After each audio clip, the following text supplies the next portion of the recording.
Hello बच्चों, let's read the question. The question says which one of the following statements is incorrect for interkinesis? 1. It is the stage between two subphases of 1 and 2 of meiotic division. 2. There is no replication of DNA. 3. DNA replicate but chromosome number remains same. 4. It is generally short-lived. तो question में हमसे पूछा है कि interkinesis के context में इन चारों statements में से कौन सी स्टेटमेंट इनकरेक्ट है. हमारे पास 4 ऑप्शन है, हमें इन 4 ऑप्शन में से करेक्ट ऑप्शन को चूज करना है. सबसे पहले क्या करेंगे, हम इस क्वेश्चन का की कॉन्सेप्ट समझेंगे.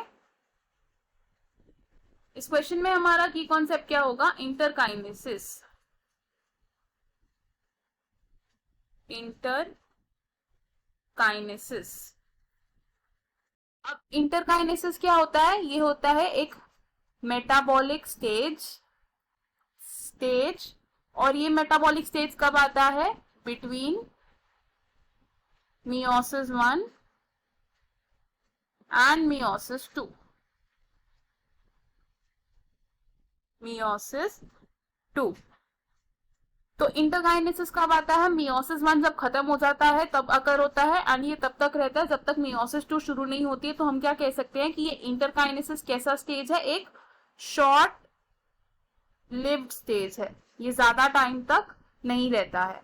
इंटरकाइनेसिस में आरएनए की और प्रोटीन की सिंथेसिस हो सकती है. तो हम क्या लिखेंगे, RNA synthesis and protein synthesis में अकर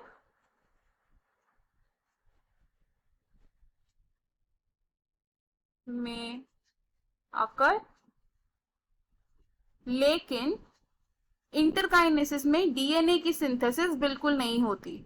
नो डीएनए सिंथेसिस अकर्स.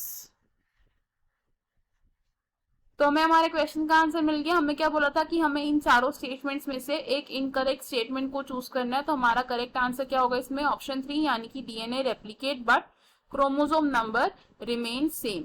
अब ऐसा इंटरकाइनेसिस में नहीं होता तो इसलिए ये एक इनकरेक्ट स्टेटमेंट है. तो हम क्या लिखेंगे, ऑप्शन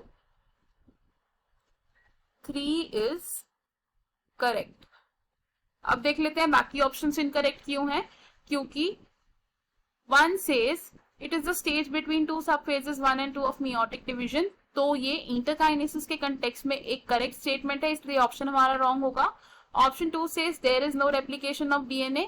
तो ये एक इनकरेक्ट स्टेटमेंट नहीं है, इसलिए ये ऑप्शन भी गलत होगा. And option 4 says it is generally short lived. तो ये स्टेटमेंट भी करेक्ट है, इसलिए ये ऑप्शन क्या होगा, रॉन्ग होगा. तो हमारा करेक्ट और फाइनल आंसर क्या है, option 3. I hope you understood it well. All the best. Thank you.